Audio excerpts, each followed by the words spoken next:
আসসালামু আলাইকুম বন্ধুরা, কেমন আছেন সবাই? আশা করি সবাই ভালো আছেন, সুস্থ আছেন। আলহামদুলিল্লাহ আমরাও খুব ভালো আছি, সুস্থ আছি। সোনালী রান্নাঘর অ্যান্ড ব্লগ চ্যানেলে সবাইকে স্বাগত জানাই। আজকে আমি এই মাছটা রান্না করে দেখাবো। এই মাছটা তেল ঝাল করব। তো রুই মাছের তেল ঝাল রেসিপি, মজাদার রুই মাছের তেল ঝাল রেসিপি আপনাদের সঙ্গে শেয়ার করব। তো প্রথমেই রুই মাছটাকে ধুয়ে কেটে একদম পরিষ্কার করে নিয়েছি। এখন পিস পিস করে নেব। মাছগুলো কিন্তু পিস করে ভালোভাবে আবারও ধুয়ে নিয়েছি, দেখতেই পাচ্ছেন। মিডিয়াম পিস করেছি, খুব পাতলাও করিনি, খুব মোটাও করিনি। এখন আমি লবণ আর হলুদ দিয়ে ভালোভাবে হাত দিয়ে মাখিয়ে নিব, দিয়ে মাছগুলোকে ভেজে নেব। এই তো লবণ দিয়ে দিলাম হচ্ছে হলুদ। লবণ হলুদ দিয়ে হাত দিয়ে ভালোভাবে মাছগুলোকে মাখিয়ে নেব। আর এদিকে কিন্তু আমি আগে থেকে তেল গরম করতে বসিয়ে দিয়েছি মাছ ভাজার জন্য। একদিকে লবণ হলুদ মেখে তারপরে মাছ ভাজার জন্য দিয়ে দিব, তার জন্য আগে থেকে আমি দিয়ে দিয়েছি। তো এদিকে দেখতেই পাচ্ছেন আমি হাত দিয়ে তাড়াতাড়ি করে মাখিয়ে নিচ্ছি। মাছ কিন্তু প্রত্যেকটা গায়ে ভালোভাবে হলুদ আর লবণ আমার মাখা কমপ্লিট হয়ে গেছে। এখন আমি মাছ ভাজতে দিয়ে দিব, তার জন্য এখানে কড়াইয়ে তেল আগে থেকে দিয়ে দিয়েছি গরম হতে। এখন আমি একে একে মাছগুলো দিয়ে দেব।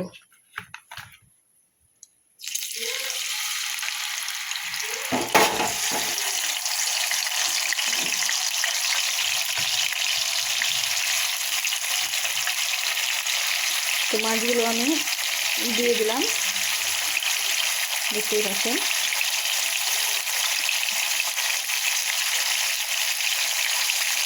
এখন আমি মাছগুলোকে উল্টিয়ে পাল্টিয়ে সব ভেজে নেব, একটু লাল লাল করেই ভাজবো। মাছগুলো আমার লাল লাল করে ভাজা হয়ে গেছে, দেখুন। এই মাছগুলো আমি তুলে নেব, একইভাবে সবগুলো মাছ ভেজে নেব। মাছগুলো ভেজে তুলে নিয়েছি। এখন এখানে আদা রসুন পেঁয়াজের পেস্ট আর টমেটো দিয়ে দিলাম।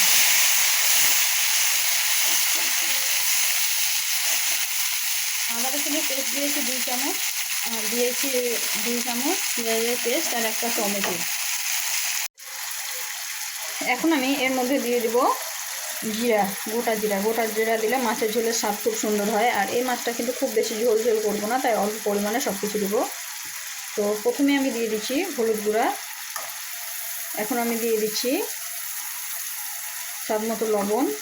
যেহেতু লবণ দেওয়া আছে প্রথমেই, লবণ দিয়ে মাছ ভাজা আছে, তাই অল্প পরিমাণেই দিলাম। অল্প অল্প করে সব কিছু দেবো, খুব বেশি পরিমাণে দিব না। দিয়ে দিচ্ছি 1 চামচ জিরা ধনিয়া পাউডার আর 1 চামচ লঙ্কা গুঁড়া। ঝাল পরিমাণটা আপনারা আপনাদের মতো দেখে কম বা বেশি করে নিতে পারেন। আমি যতটুকু দিয়েছি তাতে আমার একদম পারফেক্ট হবে। এখন আমি ভালোভাবে মশলাটাকে কষাবো, তার জন্য আমি সামান্য একটু জল দেবো, যাতে ভালোভাবে সুন্দরভাবে কষানো হয়ে যায়। এতে করে মশলার কোনো রকমের কাঁচা স্মেল থাকবে না, আর মশলাটা সুন্দর কষানো হবে। আর দেখতেও যতটা সুন্দর হবে খেতেও ততটাই সুন্দর হবে। তো এখানে সমস্ত মশলা অ্যাড হয়ে গেছে, আর কিছু মশলা অ্যাড করবো না। এখন শুধু মশলাটাকে সুন্দরভাবে কষানোর পালা। সুন্দরভাবে মশলাটা কষানো হয়ে গেছে, দেখতেই পাচ্ছেন একদম তেল ছেড়ে দিয়েছে। এখন আমি এর মধ্যে জল অ্যাড করে দেবো। তো এটা যেহেতু খুব বেশি ঝোল হবে না, তাই অল্প পরিমাণেই জলটা দিলাম, বেশি জল দেবো না। দিয়ে জলটাকে ফুটিয়ে নিলাম। জলটা ফুটিয়ে তারপরে মাছটা দিয়ে দিব, তাহলেই কিন্তু আমাদের রুই মাছের তেল ঝাল রেডি হয়ে যাবে। এই তো আমি এখন মাছটাকে ঝোলটাকে ফুটতে দেব। ঝোল সুন্দরভাবে ফুটে গেছে, দেখতেই পাচ্ছেন। এখন আমি মাছগুলো দিয়ে দিব।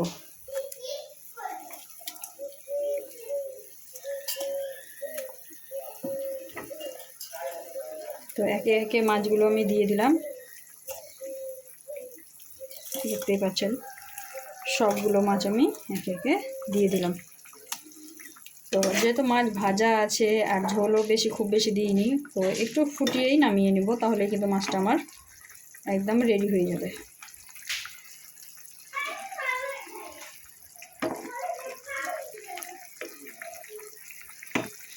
তো সব দিক থেকে ডুবিয়ে দিলাম, কত সুন্দর ফুটছে দেখুন। আর এদিকে এখন আমি অল্প পরিমাণে ধনিয়া পাতা ছড়িয়ে দিব। এটা কিন্তু আমি লাগিয়েছিলাম ধনিয়া পাতা ঘরেরই। তো একটুতেই অনেক সেন্ট হয়, যেহেতু এটা একদম দেশি নিজের ঘরের তৈরি লাগানো, তার জন্য। দেখুন, তো মাছটা আমি একটু ফুটিয়ে নিয়েছি। এখন বন্ধ করে ঢাকা দিয়ে রেখে দেব, তাহলে কিন্তু মাছের ঝোল আমার রেডি হয়ে যাবে। মাছের ঝোলটা অনেকটাই কমে গেছে, দেখতেই পাচ্ছেন। এখন কিন্তু আমি মাছটা বন্ধ করে দেব, একদম পারফেক্টভাবে হয়ে গেছে। এরকমই হবে মাছটা, এর থেকে বেশি কিন্তু ঝোল মারাবো না, এরকমই হবে। তো মাছ রান্না আমার ফাইনালি কমপ্লিট হয়ে গেছে। মাছটা আমি বন্ধ করে ঢাকা দিয়ে রেখেছিলাম, তারপরে দেখুন ফাইনাল লুকটা কত সুন্দর লাগছে। একদম রুই মাছের তেল ঝাল রান্না আমার একদম কমপ্লিট হয়ে গেছে। একটাও মাছ ভাঙেনি, সুন্দর একদম গোটা গোটা আছে, পিস পিস।